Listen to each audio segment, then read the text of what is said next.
ക്ഷീരാബ്ധിശയന നാരായണ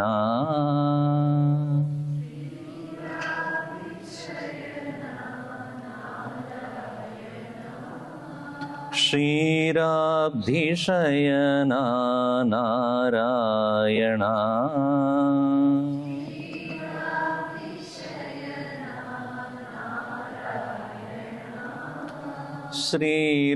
ശ്രീലക്ഷ്മീരമണ നാരായണ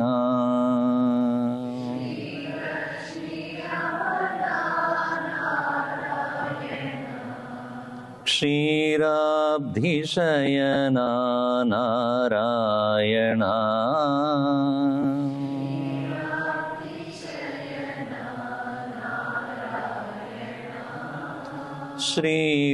ശ്രീലക്ഷ്മീരമണ നാരായണ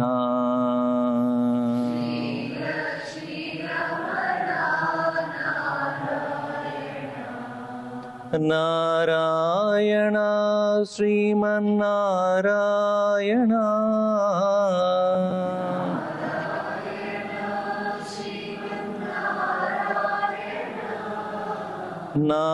നാരായണ ശ്രീമന്നാരായണ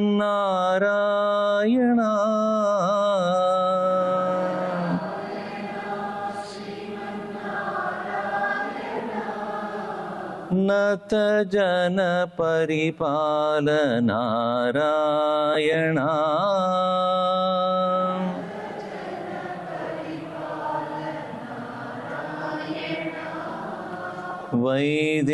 വൈദേഹിരമണ നാരായണ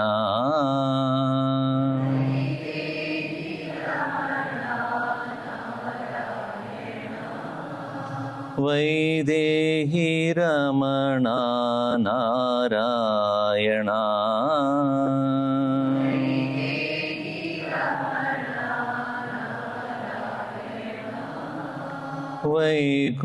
വൈകുണ്ഠവാസ നാരായണ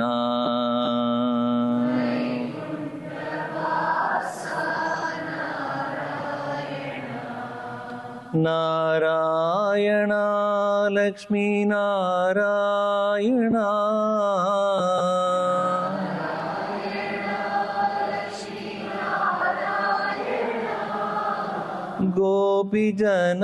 ഗോപിജനവല്ലഭ നാരായണ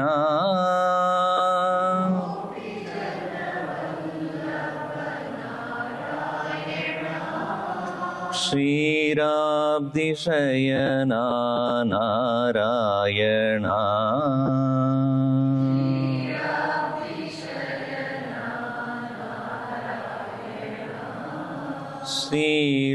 ശ്രീലക്ഷ്മീരമണ നാരായണ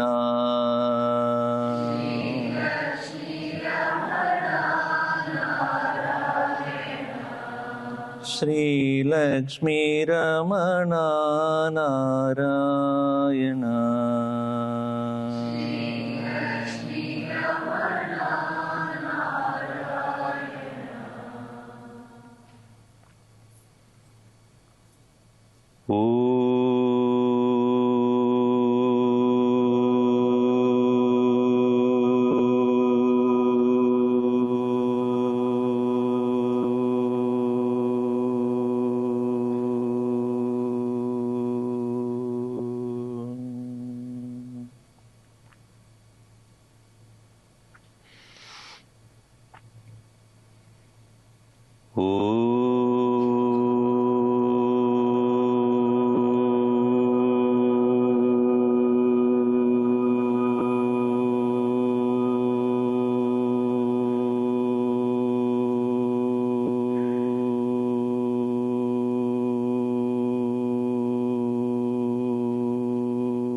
सहना भवतु सहनौ भुनक्तु सह वीर्यं करवावहै तेजस्विनावधीतमस्तु मा विद्विषावहै ॐ शान्ति शान्ति शान्तिः समस्तजनकल्याणे निरतं करुणामयं नमामि चिन्मयं देवं सद्गुरुं ब्रह्मविद्वरम्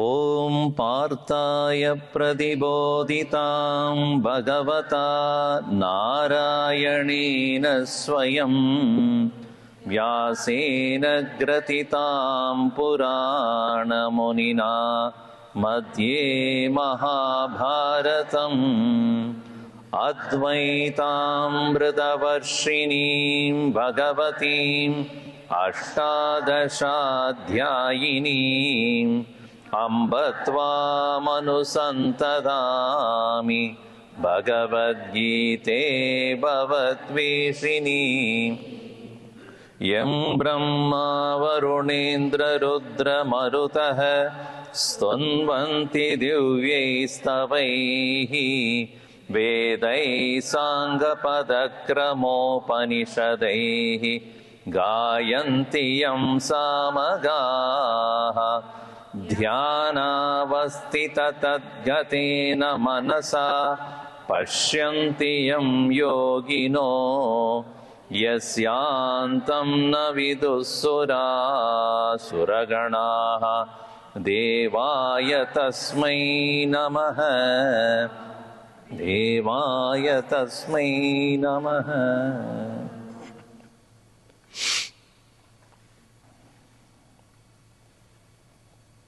First of all, thanks to CM Alpharetta, because I see Bragu also here, Atlanta as well, for inviting me to this Georgia. I have not come recently, almost 6 years I think. Nothing changed much. Except all of us got old. That happens. But most important thing is, are we mature? Physical body getting old happens whether we like it or not. But knowledge alone can make us mature. And this knowledge is the very strength of Bharat. The very word Bharat means Bha, means shining, brilliance. In that which shines, and not only shines, it exists in its own splendor. Swayam bhati tasmin bhase rati, rataha, so Bharata. That which is shining and its own brilliance, it remains. So it is therefore said, India is the teacher of the world. In the past also, anybody who wanted wisdom, ancient wisdom, they had to go to Bharat, the land of knowledge. And this knowledge is not about the worldly things, which are temporary. Knowledge about something which is most ancient and most everlasting, eternal. Sanatana Dharma. Morning also we talked about that. Sanatana Dharma. Sanatana means eternal. Eternal wisdom. And this eternal wisdom was available all the time. And the rishis captured that knowledge in their deep meditation, as though they heard it.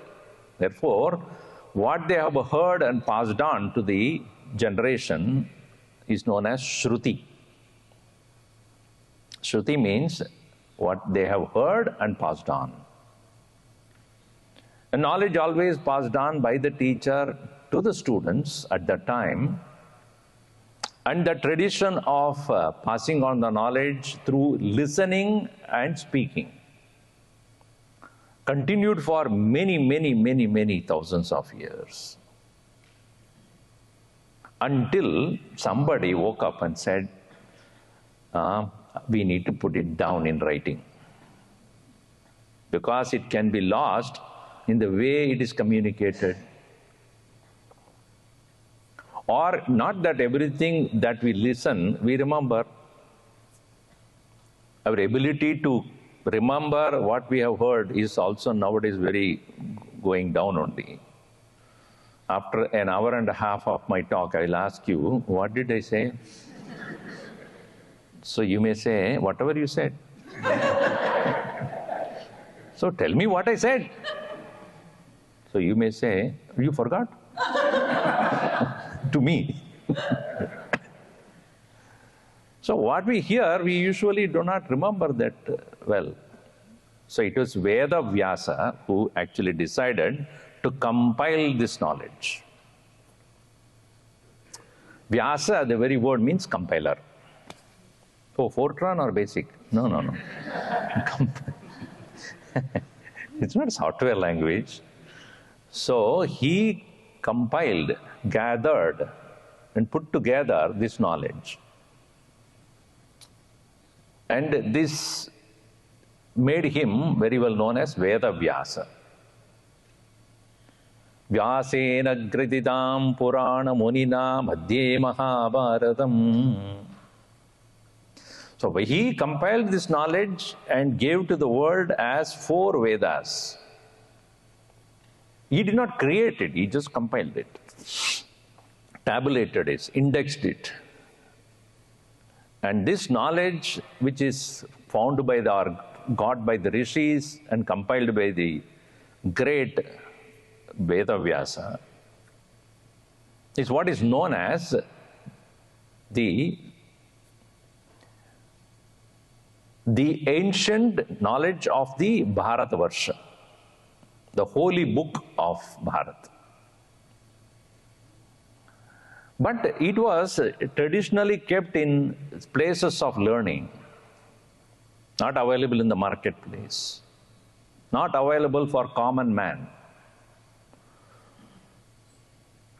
So Veda Vyasa thought that this is available only for a few people who have gained that access to that scripture, or those who have gone to the Gurukula and learned it under a teacher.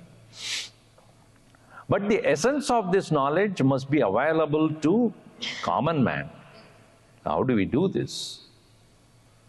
Thus, therefore, as part of his composition of Mahabharat, which actually happened, and he historically noted down the events, he introduced it as the conversation between Krishna and Arjuna. The essence of this knowledge. Vedas in broadly can be divided into 3 parts. The ritualistic part of upasana and knowledge. Knowledge in the sense, the knowledge of the highest truth.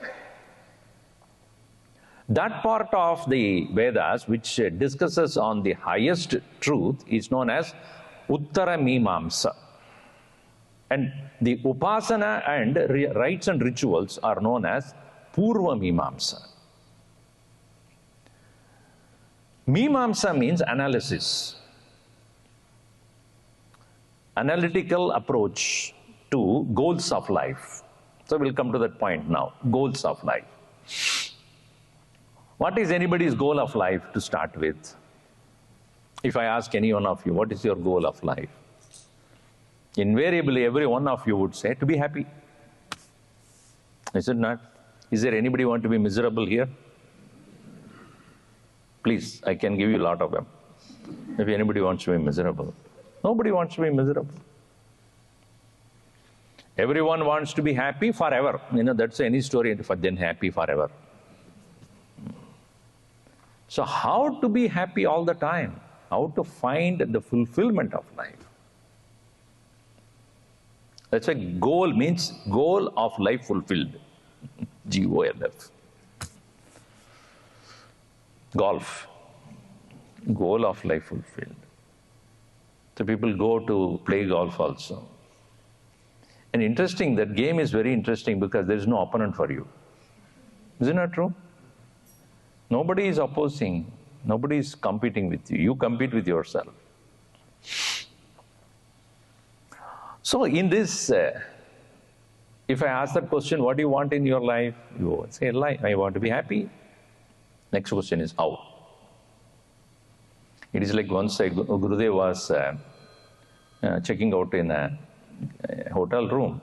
He was coming out and he was about to leave. So the receptionist there, she said, have a nice time. So Gurudev turned to her and said, how? She had no answer. Don't ask me that question, I don't know. You only said that have a nice time, I want to know how. So if I tell you, you be happy, so many people say, happy, be happy. How? Tell me. I have ice cream. That is not happiness. Maybe a short time. So then, how to be happy? First and foremost thing we should understand is, if you are expecting happiness from outside, it will be temporary.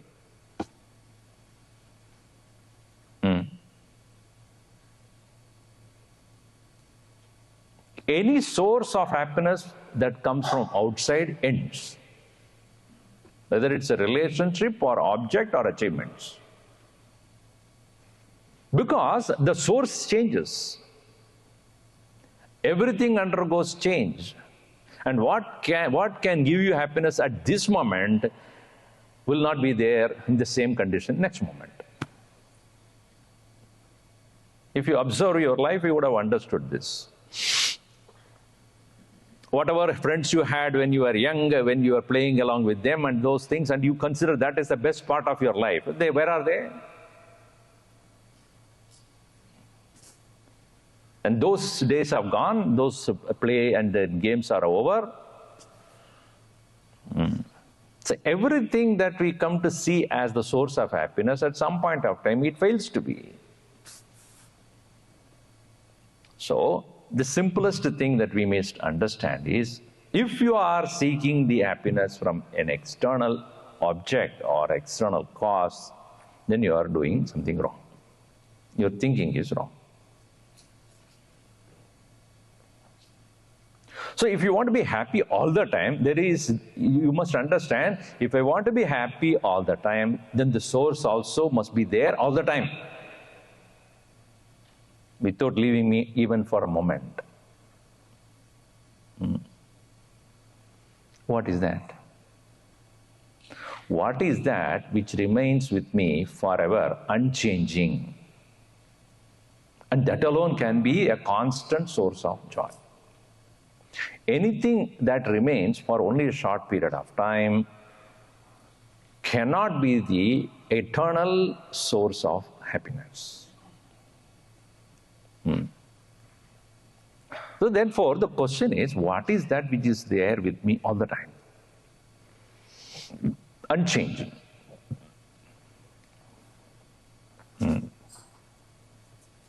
So towards that should be our effort. So people will have short-term goals. No doubt, all of us have career goals, or family goals, professional goals. No doubt we need to work on that, and that is how the world has been. Every one of us are very seriously striving for achieving certain immediate goals.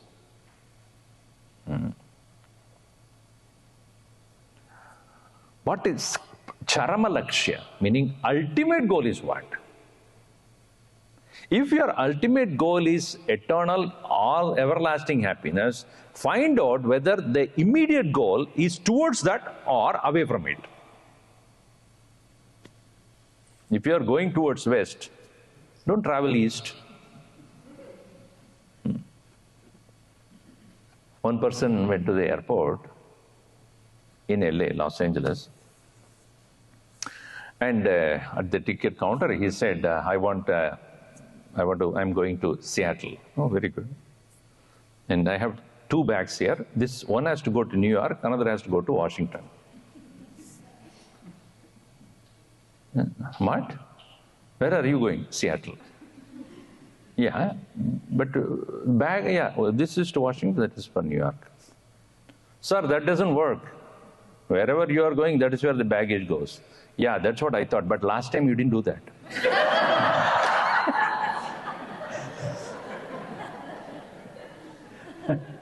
I went somewhere and my baggage went somewhere else. So you can do that officially.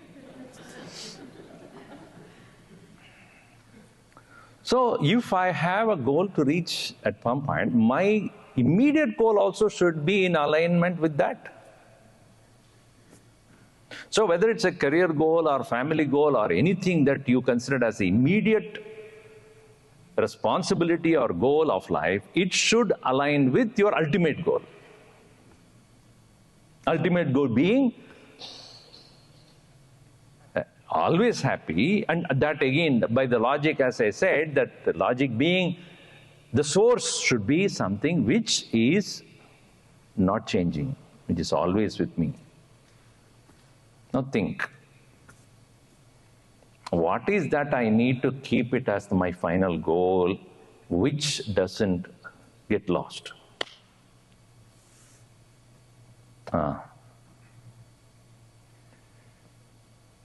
So am I working towards that even as I'm working towards my career? About family, about whatever. This is exactly the question of Arjuna.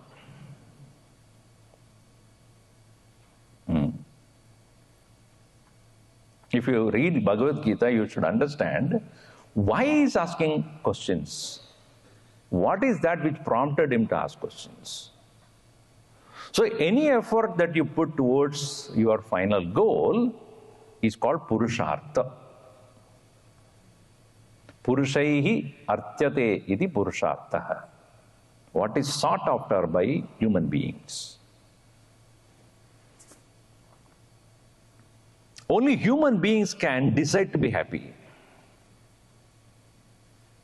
Think, you have ever seen your dog laughing at you? Yes or no? With all the stupidities that we do, if the dog is watching, what kind of a person you are, then you will not have that fellow. Because he doesn't do such things, only you are having him as a companion. If he starts reacting to whatever you do, mocking you, you will not have that. When you come back home and then that fellow is ready for going for a walk, he knows that you don't otherwise do it. So let's go for a walk. Okay, let's go. But if it had to talk to you, such a fat fellow you are, you never go for walk, let's go. You don't want that kind of a company, right? Somebody argues with you. So Purushaihi artyate. Why? Because we want to be happy and we can decide to be happy. Gurudev used to say, don't put the key to your happiness in somebody else's pocket. Then what happens? Somebody else decides whether I have to be happy or not. Most of us are. Most of us have taken the key and given to many people. You kept one key, she keeps another key. Then they decide whether I should be happy or not. So if I have to be happy on my own terms, I need to have this knowledge that it is my decision to be happy, not anybody else's decision. Towards that, any effort that I put is called Purushartha. So broadly speaking, this Purushartha is of four. It's very well known in Sanatana Dharma as Dharma, Artha, Kama and Moksha.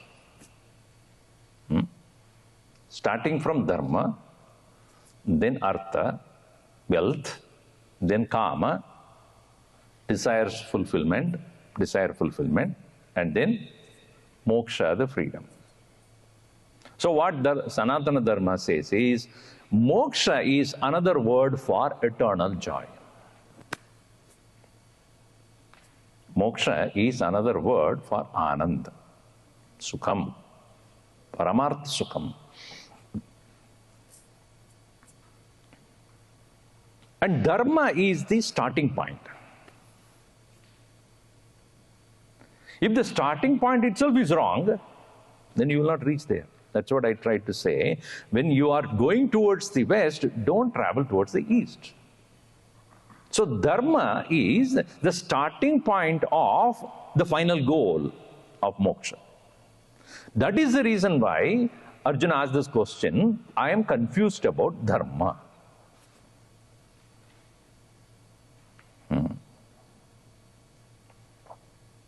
So here, the first verse, we read, starts with the word Dharma.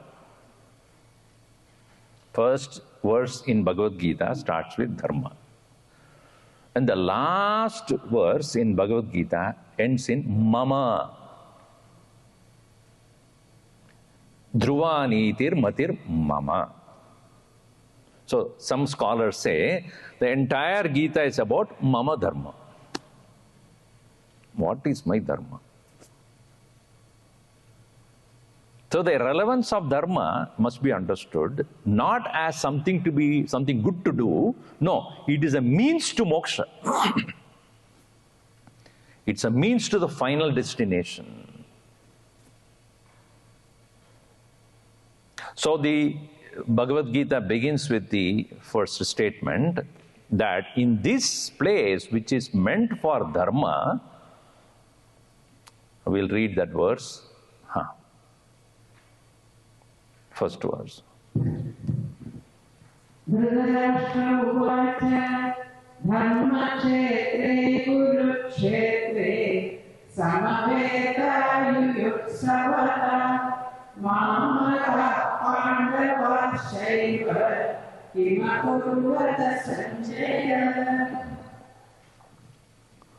Dharma kshetre, in this field of Dharma, presently occupied by whom? Kurus. Dhritarashtra, the king, blind king, asking this question to Sanjaya, his own charioteer, who had the ability to see what is happening in the war field. He had a remote access. He had the ability to see from the kingdom of Kurus what is happening in the battlefield. So they had that distant technology that time itself. They had heavy, powerful cameras they're sitting there. He was able to visualize what is going on there. So Dhritarashtra being blind, he could not see. So Sanjaya, what happened there? Dharma kshetre, in the field of Dharma, which is now occupied by Kurus, my own family, my own clan. Dharma kshetre, Kuru kshetre. Yuyutsavaha, yotum ichavaha. Those who are seeking to fight, wanting to fight. Wanting to fight for what? For the kingdom, for the prosperity, for the power, politics. Samavetaha, those who belong to the same family. Dharma kshetre, Kurukshetre, Samaveta, Yuyutsavaha. Who are those? Obviously, Dhritarashtra starts to say, my people, Mamaka. Then Pandavaha, Pandu's sons. Mamakaha means Mama Putraha, my sons and my brother's sons. Mamaka Pandava Chaiva, Kim Akurvata. What did they do? Oh, Sanjaya. It is said that this conversation took place 10 days after the war started. By that time, the war had picked up momentum and Bhishma has already withdrawn from the war. This conversation took place to understand what happened from the first day. Because Dhritarashtra was anxious to know what's going to happen if Bhishma is not going to fight. Will my people win? Because Bhishma is the most powerful warrior who can challenge anybody, including Arjuna. But he himself has withdrawn, so what will be the fate? What happened? Kim akurvat? So Sanjaya had to explain first what happened before the war, before the start of the war. And how Arjuna had met with Krishna with a predicament, with a confusion about what is the purpose of the war.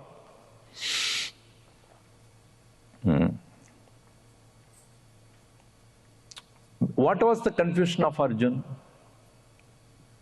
We all have certain confusions in life. And confusion becomes more when we are not clear about the goal. You ask any of the teenagers who are in the 10th grade or 11th grade, so what are you going to do in university? The shoulder will go up and come down for 2-3 times. And not only for such things, you ask, are you hungry? Do you want to eat? I don't know.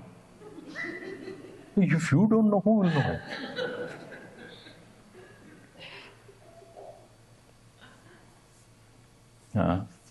Are you planning to come for the talk today by Swamiji? Sort of. What is sort of what? So there is a vagueness, right? There is unclear. So when Arjun came to the war field, he was very clear that I want to fight with these Kauravas, especially Karna and Duryodhana. Very clear. So that mind of Arjuna was a mind of vengeance. They did to us, and for 13 years we lived without kingdom. Like beggars we lived. I cannot afford to live like that anymore. I want to give back to them. With that anger, with that emotional outburst, he decided to come for the war. And he was a great archer of his times. So he was so sure about his skills, about his abilities to fight the war and win. He was so sure about that. So he came to the battlefield, looked at everything, and Krishna also had accompanied him as his charioteer. All right. Then Arjuna told Krishna, I would like to see the people whom I am going to fight with. So, Senayor Ubhayor Madhye Ratam Stapayame Achyuta. Oh, Achyuta, please put the chariot right in between two armies. I want to see how powerful is our enemy, our army, as well as how powerful is the enemy. Therefore, I can decide how to strategize this war. So Krishna smiled. You want to see your enemies? Okay. He took the chariot and did not put in front of Duryodhana or Karna. He put it in front of Bhishma and Drona. See your enemies. That is all. And Krishna smiled and looked. Now, what do you think? So, if had he put a chariot in front of Duryodhana or Karna, this question would not have come. Because with the vengeful mind, an angry mind, wanting to fight the war, and he looks at the enemies, whom he hated from the bottom of his soul, he would have taken his bow and arrow and started. But what he did was, Krishna strategically did was, put the chariot in front of those people whom he respected, revered the most. Bhishma and Drona. At once, Arjun started to doubt. And Krishna expected that. And in fact, he wanted it. For this war is a deciding war, the fate of the country. And it should not be fought with anger, or vengeance, or jealousy, or greed.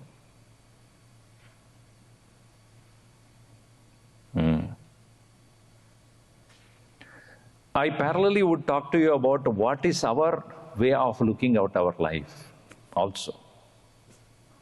Do not engage in any action with an attitude of conquering somebody or destroying someone, whether it's workplace or any other place. Our mind should be that which should look for what is beneficial out of any situation and what is my contribution to it. Can I get the things done in the most beneficial way where maximum people are benefited, not me alone? In the case of Arjun, he says he was thinking that I have to win this war because I don't like these people who have done wrong to this country and to me, to the family. But then whom is he facing? He is facing his own teacher, his own grandfather, whom he admired, adored, respected. So he looked at them. These people, this is what is going to be my enemies, whom I'm going to kill with my own hand. So here, in the doubt that he had in his mind, whether this war needs to be undertaken at all or not, because I'm going to kill my own kith and kin, my own uncles, my own teacher, my own grandfather, who brought me up.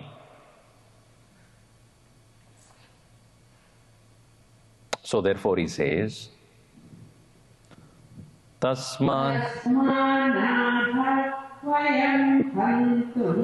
repeat. Tasmanarha vayam hantum dardarashtran swabandhavan swajanam hi katam hatva Sukinasyama Madhava.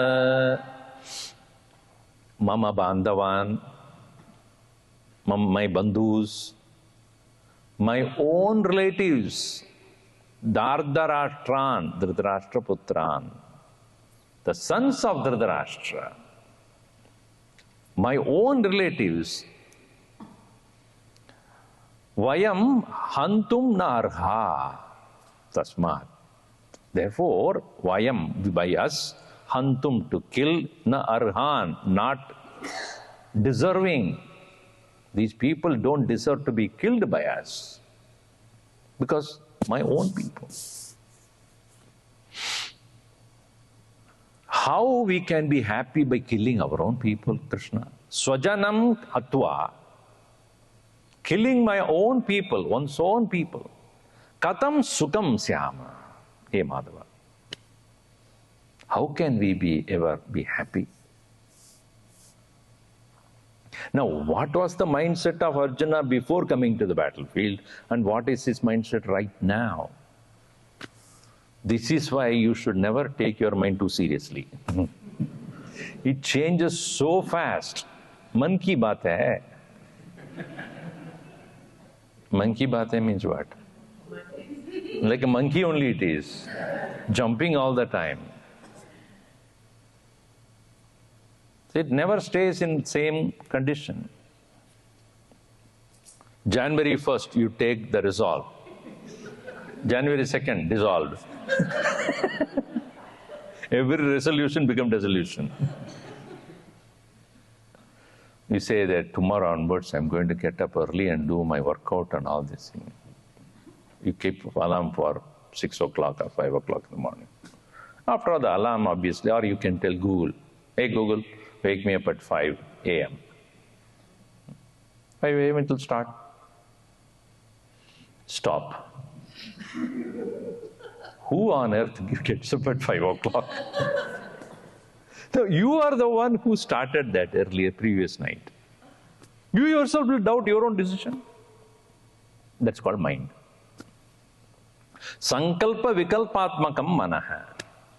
The very definition of mind is what? That which is continuously subject to change. Fickleness. The more pickle you eat, more fickle it becomes. Keep on changing. So Arjun's attitude in the beginning of the war is what? I want to kill these people. But he himself now says, how will we be happy by killing our own people? And actually Krishna wanted this. Because he has to doubt his own knowledge and wisdom. Then only, see, we take our knowledge for granted and therefore we do not want to inquire into what we know.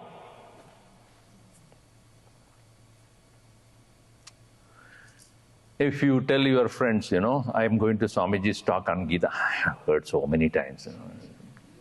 So such a person will never learn. Why? Whatever he knows, that he thinks that's what it is. Is it not true? Oh, with bahut sun liya. One person went to our Gurudev and said, Hamji, Bhagavad Gita, 18 chapters, I went through the whole thing. Gurudev said, you went through or it went through you? If you went through it, it's not sufficient. That is to go through you. If knowledge has not gone through you, then you will not be clean. Another person went to Gurudev, his own commentary, Bhagavad Gita, the huge holy book, Holy Gita. So Gurudev looked at him and, what do you want? Swamiji, please write something. He said, the whole thing is written by me.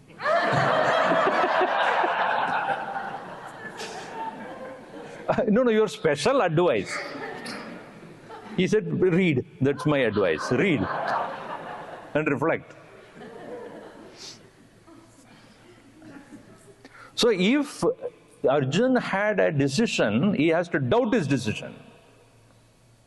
Because every moment when we face in our life, we should not go by whatever we think is right. We have to understand what is appropriate at this situation. Otherwise, knowledge will never come to be experienced as our experience, or it never comes into action. That's what I said, Purushartha is knowledge practiced. It will remain only as a vicarious knowledge. It will never become our own personal experience. So here, Krishna wanted him to doubt his knowledge. What was his knowledge? These fellows are worth killing. Now what is he saying? Swajanam hi khatam hatva suginasyama matava tasma narha vayam hantum dhardarashtran swabandhavan. My own people. And especially when I see Drona and Bhishma, pujarha, they are worthy of worship. Because I have learned everything from them. Without them, I do not have any stand here. Whatever I know is I attribute to them. How will I kill them? So at this point, he decided not to fight. And his Gandiva that he was holding in his hand, it started to fall from his hand. Because the very thought of fighting with the people whom he knows, from the very birth onwards he has been living with them, playing with them, learning with the people, and those people I'm going to kill, And very thought of that had made him lose his control. He started to fear. He started to collapse. Gurudev calls it as diabolically fallen. It's the best symptoms of a depressed person. Nowadays we are talking about psychological, mental imbalance and all. Everything was demonstrated there. Gandivam samsrade hastat. This very bow of mine is falling away from my hand. Tokchaiva paridahyate. My whole skin is burning. My mouth is dry. I cannot clearly think. I'm just losing balance. So when he had come to that condition, Krishna had looked at him very compassionately. And here Arjun is asking a question. This is where he actually starts to pose his doubt. First doubt. What is that?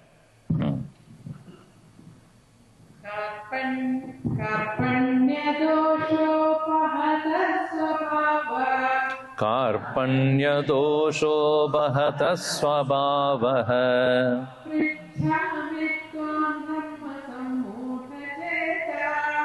Prichami tvam dharma sammudha chetaha.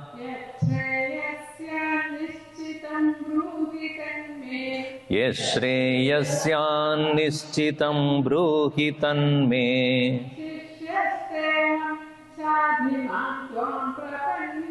Shishyasteham shadimam tvam prapannam. Mama swabhavaha apahataha. My nature has disappeared. Meaning, my nature as a kshatriya, a warrior, had disappeared. Why? I have now developed a self-pity, karpanya dosha.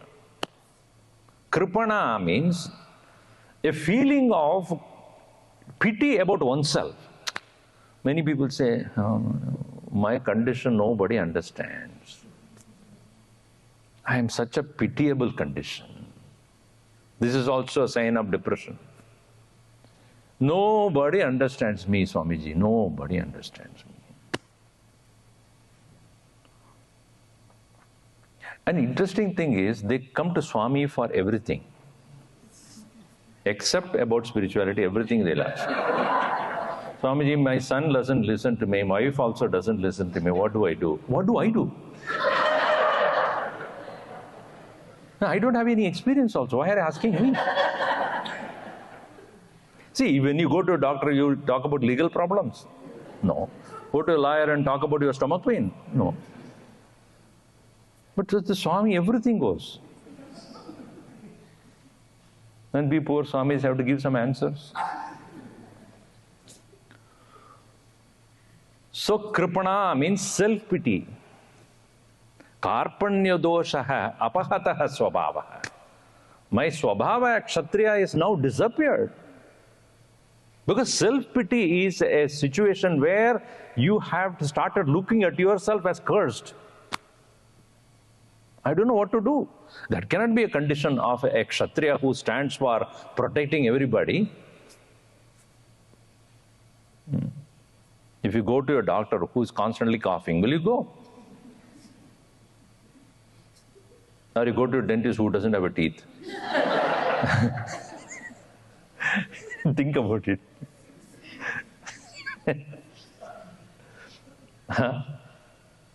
So a kshatriya should stand for dhirata, strength, valor, power. He should prove that. And he himself said, I'm lost. Karpanya dosha abhata swabhava. Tvam prichami. Therefore I ask you, what is that to be done right now? What is dharma? What is the right thing to do? Obviously, Krishna would say, fight. Right? You are a kshatriya. What is it you have to ask this question? You have come to the war field for what? For what? You have come to the war field with your weapon, etc. For what? To chant some mantras? Some upasana, puja? For fighting, right? So what are you asking? So therefore, it should not be taken at a literal sense. Aham dharma sammodaha. I do not know what is the right thing to do. Should I fight or not fight? See, it is not that Arjuna is incapable of fighting, but he doesn't have their purpose clear in his mind. Not that he has lost his skill, but he is unable to use the skill. That's why when it comes to, on the other day also in another satsang, I was explaining this part. A karma has got, first and foremost thing is, any action should have a purpose. And I was explaining about the difference between karma, work, versus kriya, an action. You come from home here, without a purpose. You have come from your home to here with the purpose of learning something, listening something, right? So therefore, when you have come all the way to come here to listen, it's a work. It's something you did. When you go to your workplace and you are given a particular set of things to do, that is called work, right?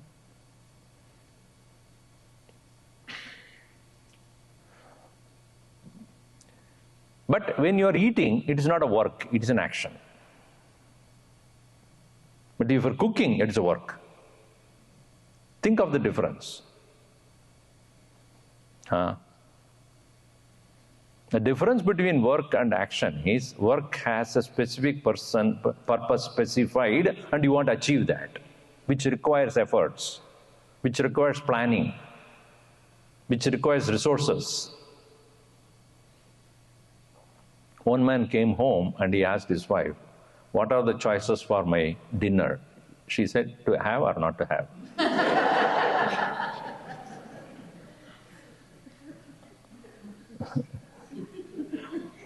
Now, this is not a suggestion to anybody.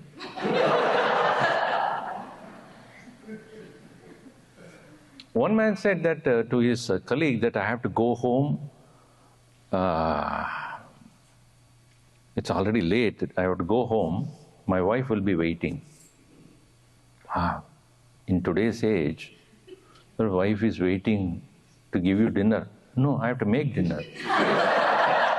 So that's work. You see that? That's work.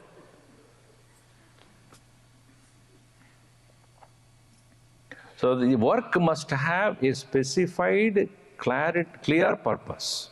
First thing. The second thing about the work is that you should have the knowledge of how to do it. Third is you should have developed the skill to do it. The fourth one is you must have the intent to do it. Intention, skill, resources, or the knowledge about how to do it, and purpose. Then only it is complete. If any one of them is lacking, you will not do it. If you do not know why you want to do it, you won't do it. You tell your children to study. Why? Because they are not clear about the purpose. They think that you are pushing them to do something. Unless they own the purpose, they will not do it on their own.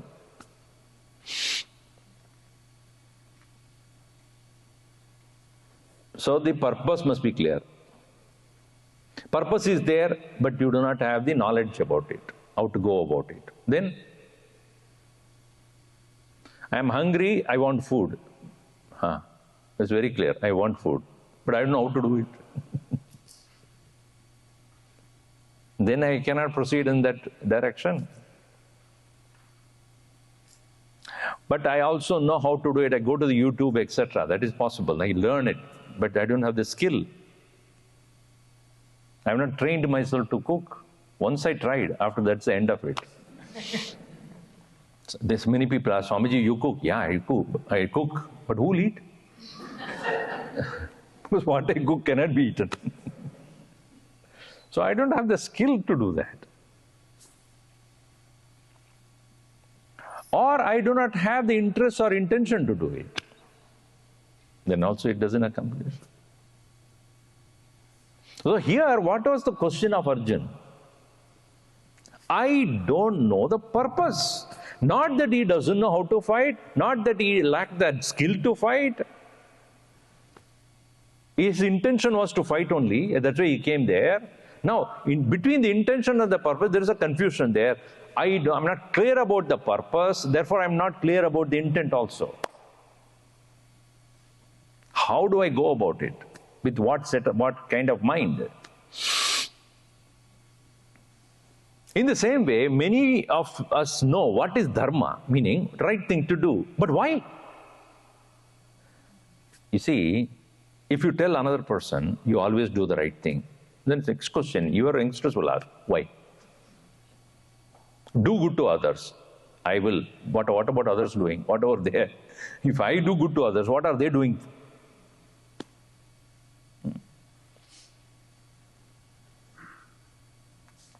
It is said that one scoutmaster, he told his students, so next week when you come, all of you must have done one thing good to the world. Report that to me next week. Okay. The following week, he called out the students. Okay, what did you do? He said, one boy said, I made one old lady cross the road. She was struggling, I made her cross the road.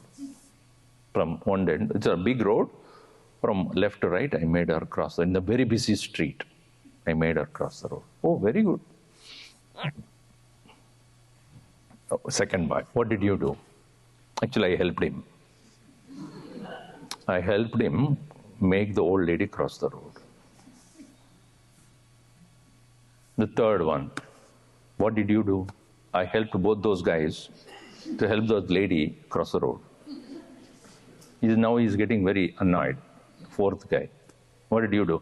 I helped those three guys help the old lady cross the road. Why do you need 4 people to make the old lady cross the road? Because she didn't want to.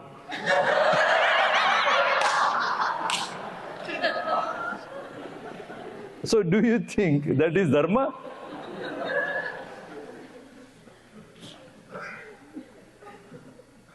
Right thing to do, all right, but it's to be done.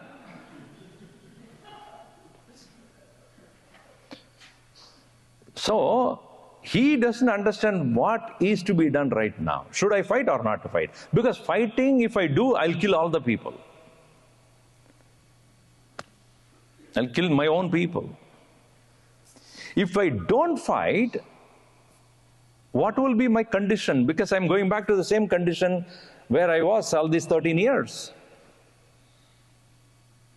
And he considers, at this point of time, as an option to go back, not to fight.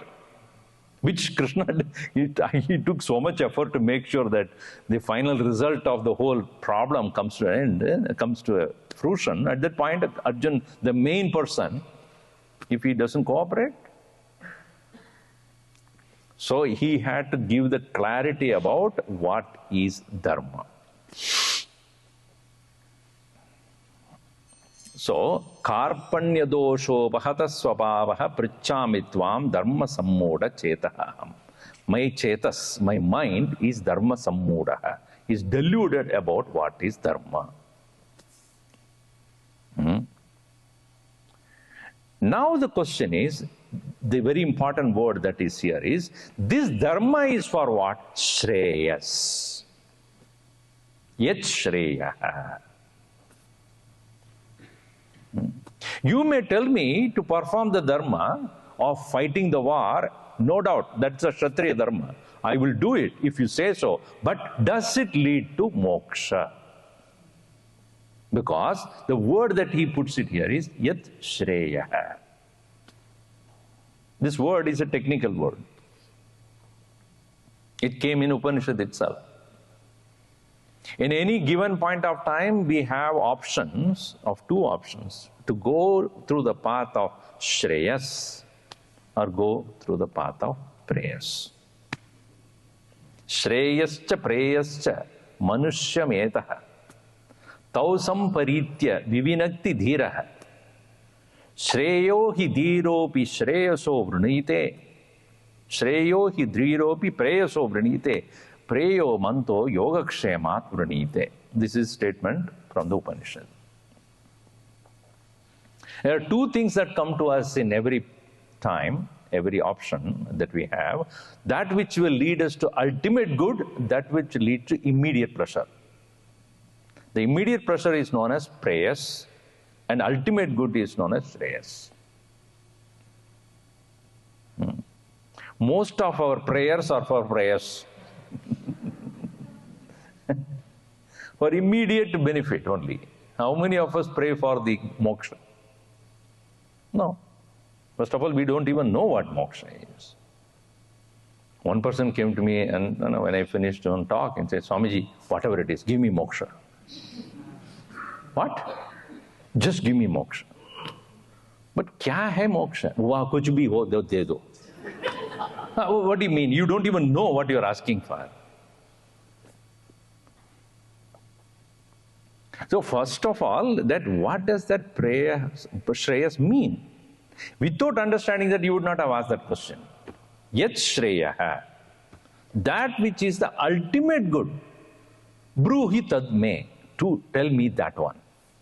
So not only is asking for dharma, but that dharma which will lead him finally to Shreyas. That is what I want. Because presently, when he came to the war field, his dharma is about prayers. What is it? I want kingdom. I want to win these guys. I want to get back my, lost country. That is prayers. Now, at this point of time, he says, even if I go ahead with the war, will it lead me to Shreyas? The ultimate good, moksha. It will give me artha and kama, but not moksha. So dharma can be done for artha and kama also, wealth and pleasure also. But dharma itself can lead you to a point of moksha as well. That is what I want. Because why I emphasize on this point is, last verse Bhagavan utters is, give up dharma. Isn't it? Sarva dharman parityajya. Mam ekam sharanam vraja. Aham tva sarva papebhyaha mokshayishyami. So dharma, when you give up, moksha you will get. But dharma cannot be given up until you are ready for moksha. So he had to explain to him how dharma in general known for artha and kama, but the same dharma is also essential for you to get mature enough to reach the state of moksha. And that dharma I have to talk to you. Meaning, I have to speak to you about what to do so that you don't need to do anymore. Let me give you an example. If you have a dirty cloth, what do you do with the dirty cloth? Wash it, clean it. To clean it, what did you put a soap on it. Right? After having applied the soap or soap powder, etc., water, etc., then you clean. And then what do you do with the soap and the powder, etc.? You clean it up. Then only you get finally the cloth without the dirt. So for the dirt to go away, you have to add something else. Is it not true? The soap acts as the one which will remove the dirt and it will also disappear. Then only you get the cloth, final cloth. In the same way, dharma is meant for removing the imperfections of life, and then it also should disappear. That's why he said, having come to this point of understanding what moksha is, finally what you do? Give up. So if you read the first and this last, he said, why 700 verses? If he has to give up dharma, why talk about it? Huh? If finally he says that give up all dharma, then why are you talking about it for so long? Huh? Tell me. It is like you want to watch a movie, a suspense movie, let us say. And the first scene, murder happened. You have all the option to go to the last one. Zzz. Okay, what is the last scene? You understood who was the murderer, finished. Would you want to do that? I'm in a hurry to watch the movie. Let us finish it. 2 minutes. First scene, last scene. Oh, watch the movie. I know what it is. But you will lose whole fun of the watching the movie, of watching how the whole thing progresses, and you start to doubt every character in that movie, and then finally you go on, what is happening? What? I went in somebody's house where I was watching a movie, with that person, and she looked at me, Swamiji, what is going to happen? I don't know. Is this the killer? I don't know. Why I'm watching with you only. After second scene, I think he's the one. Correct? I don't know. I'm also watching that. So you go through that anxiety of it or the thrill of it, and finally you reach the point. In the same way, Krishna wanted Arjuna to go through the process of purification. Without that, you are not ready for final goal. So here he says, Arjuna asked this question, Yes Shreyasyat. If there is the final dharma will reach me to the final goal of moksha, Nishchitam bruhi tadme. Then you talk about dharma to me, which will lead me, get me towards that final goal. And at this point, since I have asked that question, te aham sishya. I am your disciple. Sishyasteham. Te aham. Te means you are. Aham. I. Shishya. I am your disciple. Disciple means what? One who follows the discipline of listening and practicing what is being taught. Shishtam anusharati shishya. Shishtam anucharati shishya. One who follows the discipline.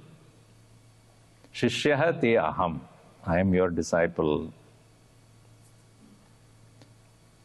Mam shadi. Meaning, mujhe shadi karo. No.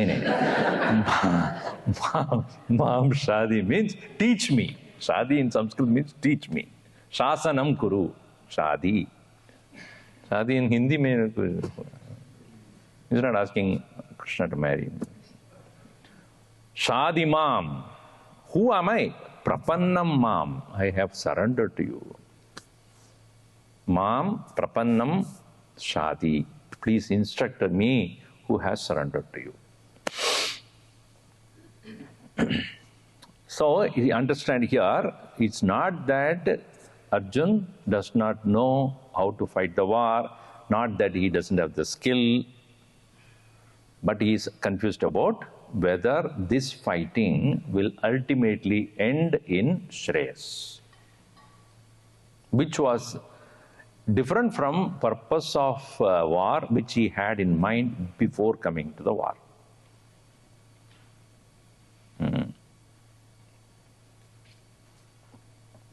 Meanwhile, he also spoke about how great consequences will happen if I were to fight and literally the war which I have been thinking, and how the entire culture, the entire community will suffer out of it. I will be ruling on the blood of my own people. And for whose sake I am fighting, they will not be there. Because all of them are killed. Not only from the enemy side, from our side also. So for whose sake I am fighting then? If after fighting there is nobody there to enjoy the wealth of the kingdom. Therefore, I think at this point of time, unless I am convinced about the purpose of the war, I am not ready to fight the war. It doesn't look correct to me. And Arjun felt he had become wise by thinking like this, that the consequences of war is a very unpleasant one, dangerous one, violent one. So at this point, Krishna says, you speak like a wise person, but you are not thinking. So he says here, this verse also we'll see. Sri Bhagavan Uvacha Ashocyanan Vashocastvam Prajnavadamscha bhashase Gata suna gata sumscha Nanushocanti panditaha. Sri Bhagavan Uvacha. The Lord then thus spoke to him. Until then he was just watching him. A true teacher does not jump to speak. He will first of all understand the predicament of the student. Why is he asking questions? And what is the standpoint of the student first? We are all ready to give advice to others, most of us. One man said, Swamiji, when I was young, I had many questions and no answers. Now I am old, I have a lot of answers, but nobody is asking questions.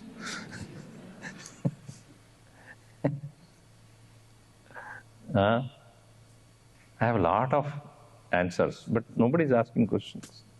The Guru is not in that predicament. He does not give a standard answer to everybody. He understands why this person is asking this question. When you read the Upanishads, you will understand it's all conversation between a disciple who wants to know about the secret of life and the teacher who understands the issue and then gives appropriate answers. So here, Krishna was watching him. What is the confusion that he has now? He's not clear about his goal. He doesn't know how dharma can lead him to final shreyas. And what is that shreyas? That does he know about it fully, or he just picked up the word from Upanishad? I want to know whether he really understands what this moksha sthiti means. So therefore he says, you are worrying about or concerned about or grieving about something you should not grieve about. Ashocyan anvashochahatvam. You are grieving about something you should not grieve about. At the same time, you're speaking as though you know it. Prajnavadam cha bhashase. Bhashase, you are saying, speaking, as though you know it. Many of the kids also, they learn from here and there from the website and then say, I know it. So superficially they know, the terms they know, but not the actual meaning. Because nowadays so much of information is pumped onto them, and if they don't know, go to ChatGPT, everything is spilled out. Then you just read it and go. But you have never thought about it. Without thinking when you are speaking, as though you are wise. One boy asked the daddy, Daddy, yes, why it is said in science that light is faster than sound? Science says, correct or not? Light travels faster than sound. Why? Or how do we prove it? My dear son, some people look bright until they open their mouth. That shows how the light is faster than sound. Appearing to be wise is different from being that. Let the world think that you are wise by you keeping quiet, than opening the mouth and proving otherwise. So you are talking things which you really don't know what you're talking about. Ashochan anvashochahatvam prajnavadam cha bhashase. You're speaking. Why? Because what you are saying as, I will be responsible for the killing of all these people, my whole country will be in doldrums, completely will be lost, everything will be destroyed, and what kind of country I'm going to... All that you are talking about, you are looking at the temporary action and results. So here is where he starts to teach him how to look at the world.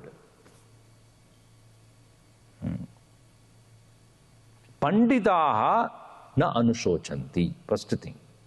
Men of wisdom do not grieve.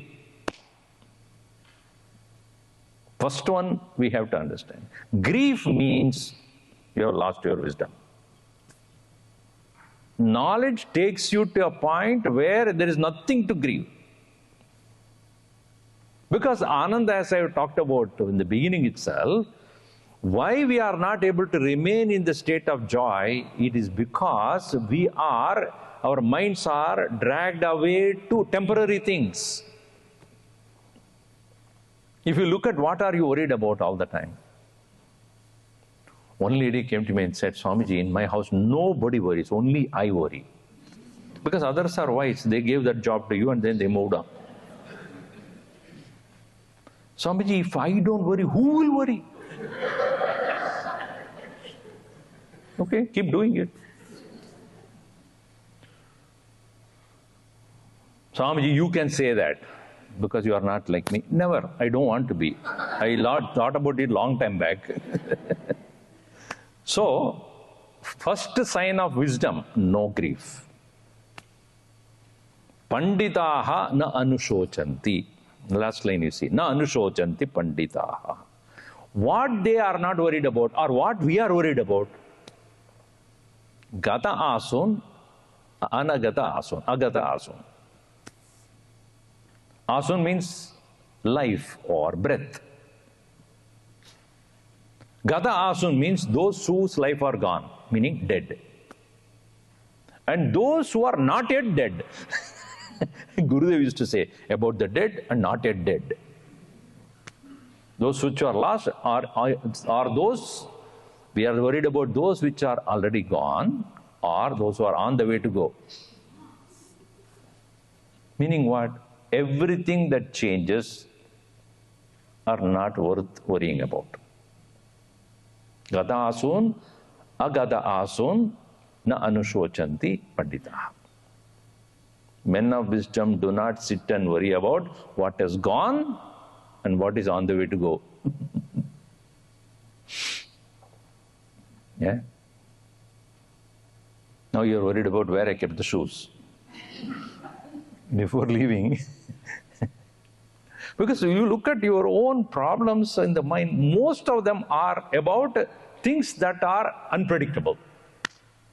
About your health, or about the weather, or the behavior of your children, or husband or wife, or work, and the economy, or the politics. And you also know nothing remains the same.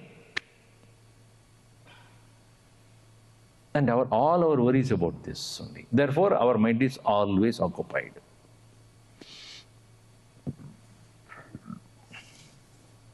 When you are applying for a job, you have to write occupation, preoccupied. Our mind is continuously occupied with this. So, we will see more about this in the next class. Why Bhagavan says that a wise person doesn't grieve, and what he is not grieving about. And is it applicable to us? Swamiji, how is that possible? If I'm not worried about everything, what else to do?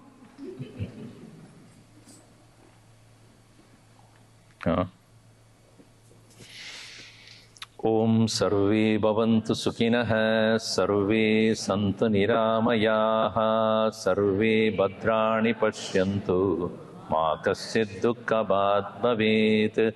Om Shanti Shanti Shanti. Hari Om Sri Gurubhyo Namaha. Hari Om.